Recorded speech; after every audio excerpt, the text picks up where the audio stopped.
Hello, hello. I know you heard that phone ring.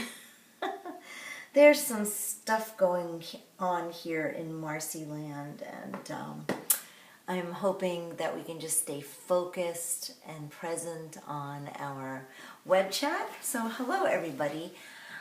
If you are just tuning in, my name is Marci Geller. This is the Square Peg Chat, and it is Monday, March 14th, 2016, and our topic tonight is kicking fear's butt. Do one scary thing and change your life. So, as per usual, I'm going to just go through the little routine. I have to take a look at the feed here to see if I see any of you. Okay, so it looks like at least this week it's working. Last week we had some technical difficulties. What else is new? But if you are new to the chat and you are just tuning in, if you look to the right of me on your screen, you will see a flow of either the chat or the social stream, and you can use either to communicate with me. I tend to look on the chat. It seems to be the easiest way, and I can always check the social stream here on my phone. Because that's what I decided to do last week since we were having some technical difficulties. Sometimes they show a commercial up at the front, so I'm going to say, hi, Marci is here. Do you see me? Question mark.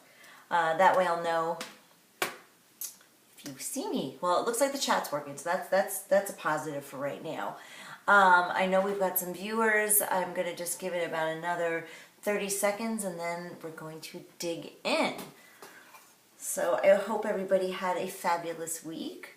I had a pretty fabulous week in that the weather was lovely and it was very productive and felt very grounded. Hey David, how are you? Good to see you. There were some things that came up. I have a very dear loved one right now in the hospital, and I'm a little preoccupied with that. I'm going to be full disclosure with you guys. They've asked me to not discuss it because, I don't know. It's like shameful to be sick, right? So we're not going to talk about that, but I am going to ask that you send some good energy to my dear loved one who's in the hospital right now, and just hoping everything goes well. So if the phone rings, it's probably because of that, and I do apologize. I'm hoping my husband is going to be fielding any phone calls upstairs. So I guess we will dig into our topic tonight, talking about facing fear, about kicking fear in the butt. And you know, I know that this is sort of a topic that we've navigated around quite a bit because I do think that, you know, many times when someone expresses anger or hatred, I personally always feel that that is birthed in a place of fear. And, you know, I don't want to get political here, but I am seeing people come at one another, and there's so much anger and hatred, and you know, I'm just always of the mindset that if we each are our best self and treat everybody with kindness and respect, we may not always agree with each other, but at least we will be able to peacefully coexist. I don't know, maybe I'm naive, but I do feel that way.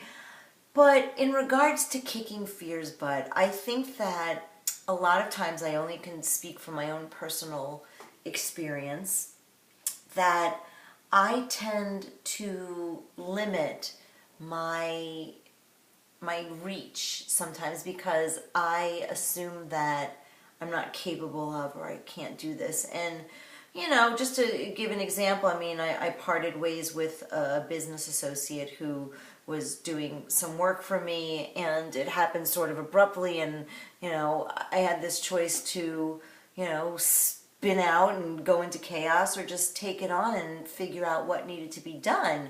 And that's what I did. You know, I started out from a place of fear in that I was doubting my own abilities, and instead of indulging the fear, I just like sort of, said, this has to be done, and you have two choices. You can either let it all go to waste and deal with the ramifications of that, or you can deal with it head on and take some chances and maybe make some mistakes, and maybe that's okay. So I'm thinking that, facing these little inner obstacles that we set up for ourselves may be part of how we grow as a person, because every time we face one of those challenges, those fears, those things that we impose on ourselves, we come out the other side feeling a little bit empowered, or at least I do. I feel like, wow, okay, so that was really scary and I didn't want to do that,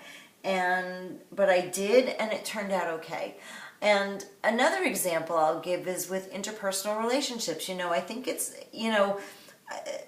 I think that we're taught to be not forthcoming. I think that we tend to get nervous about hurting somebody's feelings, or maybe there's somebody that scares us, somebody that we're intimidated by, and we feel like if we approach them on a topic that we're uncomfortable about or unhappy about, that they're going to come at us. And I've dealt with that quite a bit in my life, where whether it was a business associate or somebody who at the time I considered a friend, who sort of made me feel less than. And what I would do is then have the dialogue in my head instead of with the actual person, and it would build up to such a point of humongous chaos that by the time I really had to discuss something with that person, it was so big, I was just terrified. I just had like terrible, terrible anxiety about it. And I have decided as an adult, as a person at this point in my life, in my journey, that I don't want to be bullied anymore. And that doesn't mean that the other person has to understand what that means. It doesn't mean that they have to agree with me that they were being a bully. If I feel bullied, I'm walking, and I feel really good about that. It's definitely something, a statement that I'm making to the whole universe, that I'm not going to be bullied anymore, whether the other person, I'm sure you've all had situations where you said to somebody, well, that hurt my feelings or whatever, and their response is, well, I didn't mean to hurt your feelings. And for some reason, they think that makes it okay. Like, your feelings don't matter. All that matters is, like, it's too bad because that's not what they intended. Well, that's very fine and well, but that doesn't mean that you have to continually engage with that type of personality, So facing fear, kicking fear in the butt. I've said this many times before, that I try to do scary things as much as possible because I always come out the other end feeling, a little bit stronger and a little bit more sure of who I am. And I'm just curious if any of you had thoughts about that. Like, if you wanted to share an experience or share something that maybe you're struggling with. I mean, I'm not like I've said before, I'm not encouraging people to like go jump off the sides of buildings. Like, that's not the kind of fear I'm talking about. I'm talking more about that internal fear, the things that we assume someone thinks about us or assume is going to happen. And in actuality, we've talked about this before, how perception is so monumentally important to our life experience here, that when we shift our perspective, that we can almost change just about any experience to serve our need in the moment, So, like I said, I think we're having some more people jump on. Hi, everybody. If you're just jumping on, you're at the right place. This is it. This is the Square Peg Chat, and I'm your host, Marci Geller. We're talking about kicking fear in the butt, as if fear were a person or an entity. And I guess that I phrased it that way because sometimes it feels like there is this like thing that is getting in my way, and it's rooted in fear. Like, okay, so fear is my emotion, but it feels like a monster or whatever you want to label it. And so I'm talking about this because I realized from my personal experience for myself that when things scare me or make me uncomfortable, that a lot of times I can really build them up in my own psyche to the point where they have nothing to do with the actuality of what's going on. And so I'm talking about that old phrase of nipping in the bud, of facing something that might feel uncomfortable or challenging or scary, and dealing with it instead of letting it fester and become this big, gigantic, awful thing. So if you guys have any thoughts, you know I'm always interested in the back and forth, the exchange of ideas. So I'm going to switch to social stream just to see if anybody is talking there. Hold on. No. No. It looks like they're not. So, what do you guys think? I mean, are there things that you're challenged with that are fear-based? Do you think that the fear is actual, or do you think it's something that's self-imposed, like things that are tripping you up? Are you thinking that, you know, this person or this thing or this situation really is scary, or is it something that you've interpreted that way in your head? So I'm looking for some feedback from you guys, and you know I will just keep on talking whether you give me feedback or not, because that's what, you know, I've made this commitment to give you guys a half hour every single Monday so that we can discuss things that are going on in our lives and try to come out better the other way, you know, whatever better means. There's no judgment here. But it's about feeling good about ourselves and feeling empowered and being happy and being kind to one another. So on that note, I do not want to forget to let you guys know, next week we will be skipping. That is the 28th, I believe. No, I'm sorry, the 21st of March. We're skipping. We will be back on the 28th. So just, I'll mention it again at the end, but I wanted to make sure that I mentioned it now. So, okay, so you guys are really quiet tonight. I guess there's no fears or challenges or whatever, so that's okay. I'm thinking about the process of how can we prepare ourselves for when we approach a situation, a circumstance, a person that makes us feel intimidated, that gives us a response of fear. Well, what can we do to, number one, protect ourselves from being hurt? And number two, what is it that we can do to actually take on the situation and maybe resolve it in some way? So I'm going to talk about personal experiences for me. You know, when I feel fear, I think the first thing, unless it's heights, which we're not talking about that kind of fear, with emotional fears, I get like this like knot in my stomach. Okay, so let's see. We have a little combination of both, but maybe more self-imposed than real. Yeah, you know, I look. There's always the actuality. There's always the catalyst for what makes us feel uncomfortable, whether it's a person or a situation. And then there's our perspective about the person or the situation, and then there's our response. And, you know, I kind of break it up into those three steps. It's like, okay, so acknowledging I feel uncomfortable, I feel fearful, you know, whether it's something that I have to do that I'm not looking forward to, or it's a person that I have to confront that has made me feel intimidated or scared, you know, somebody who maybe is got an angry personality. So for me, the first step is acknowledging, okay, don't ignore it. There's this knot in your stomach. You are feeling fear. Okay, so you know where you're at right now. You know what you feel. So what do you want to do about it? Okay, and I take that moment, that moment that I call, you know, the taking of the breath, that beat that allows me to decipher, well, is this fear based on something that's legitimately going on, or is it based on an assumption of what I think might be going on?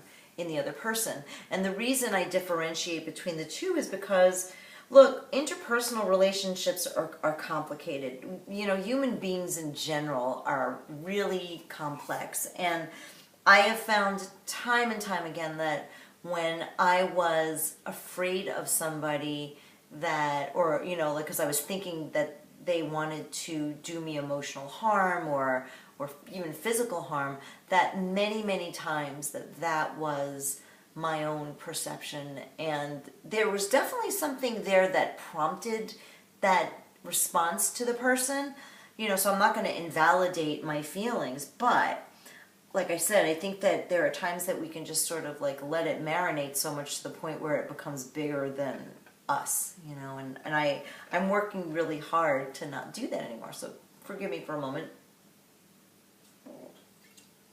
So, first step, I acknowledge I am feeling fearful. Second step, I assess the situation. You know, is the fear legitimate? Am I in danger? If I'm in danger, get myself out of there, okay? I don't negotiate that kind of stuff anymore, and I want to be really clear about that, because I think, I can only speak from my own perspective, but I think women in general tend to make light of situations because we don't want to seem like, oh, like we're ditzy or we're scaredy cats or anything like that. But I can tell you from firsthand experience that at this point in my life, if a person makes me feel threatened in any way, I do not try to find the logic and, you know, work my way out of that. I get away from that person. And that's just my personal feeling about stuff like that. Like, I trust my instincts. If my instincts are responding to a person in a way that I feel like I am physically threatened, you know, there was a time when I would try to you know, figure that person out or calm them down or whatever. I don't do that anymore. So, just so you know. But when it comes to emotional behavior that feels scary, that is when I do assess. And I think about, you know, when I say assess, I think about, why am I feeling this way about this person? Is it truly a gut reaction, or is it something that they said or did? Is it something I don't like about their style, like they're very crass, or they're, you know, they seem sort of dismissive, you know? Like, what is it about them that's making me feel the fear? And then once I've assessed the situation and sort of made a decision on where I am at, the perspective that I'm going to honor at that moment, that's when I decide on the action. And, you know, I can decide to face it. And a lot of times that's a very empowering thing. I may have talked about this last week, but, you know, I went to this conference, and for the first time I walked into a conference, and I was I didn't know a single soul. It was my first time, and I did not know anybody, which is really weird because I'm used to going to conferences where I know most of the people. And so, you know, I did things to try and, you know, bolster myself. But one of the things that I did was I saw somebody sitting, and there was a spot next to him on the couch, and I really was like exhausted, and I wanted to sit down and sort of collect my thoughts. But there was a vibe about this person that felt like this kind of like, you know, leave me alone energy. And I just said, you know what? Is it real, or am I just assuming that they don't want me or anybody sitting next to them? And I decided to take a chance and face it and sit. And it turned out to be one of the greatest encounters that I had at the entire conference. So that was an example of when facing fear really worked for me. But look, there are going to be times when we take that same amount of time and assess, and it doesn't turn out the way we hoped it would. You know, sometimes you will approach somebody and they will flat out dismiss you or excuse you or let you know that they're not interested, and it can be very painful. But I think the thing that I want you guys to think about is once again, the pain is perception, because it's not like that person hit you or smacked you around. They may have just said, no, I don't want to work with you anymore. No, I don't want to be your friend, or whatever it is. And we can survive that kind of stuff. I know that we can, and I know that I can. I know that, like, for a long time I really wilted anytime I felt rejected by anybody. And gee, you know, for somebody who is in a career choice where rejection is, you know, 99% of the game, you know, it's like it's a game of odds. You know, it took a while for me to figure out how to get a little stronger, a little tougher, and be okay when there was a rejection or a dismissal or whatever it was, you know? So anyway, do you guys have anything to add, to talk about, to mention? Because if not, I'm going to talk about how, if you are not a member of my mailing list, la la la, hope you did join when you signed in. If you would like to see us go a little more high tech, which we are working on, there is a tip jar, and somebody brought to my attention last week that if, you know, tipping feels weird to you, there's lots and lots of music for sale. Besides music, there's my lyric bracelets that are created by this wonderful artist, Amy Volchek, and there are 2 available. There's the one from the Kickstarter campaign. I don't know if she's still making that one, but we still have the lyric bracelet from the CD Open Book, and it has the lyric, which is so appropriate for today. I will remember that above the clouds the sun still shines.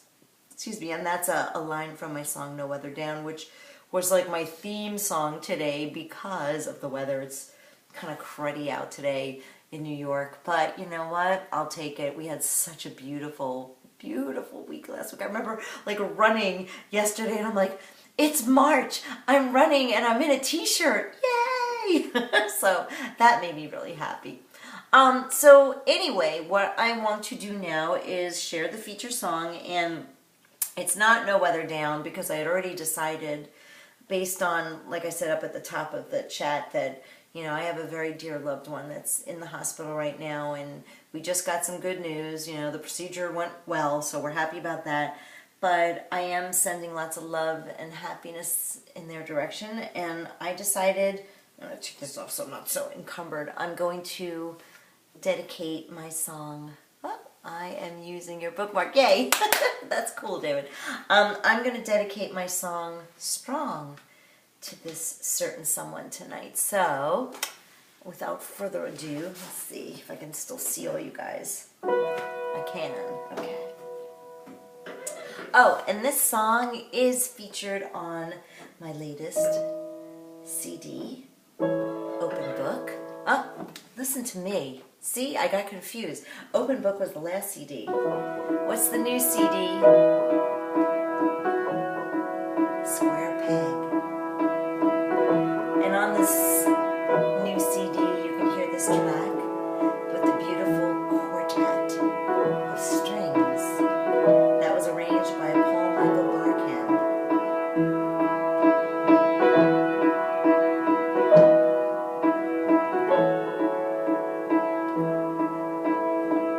Open door, kick off shoes,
Squeaky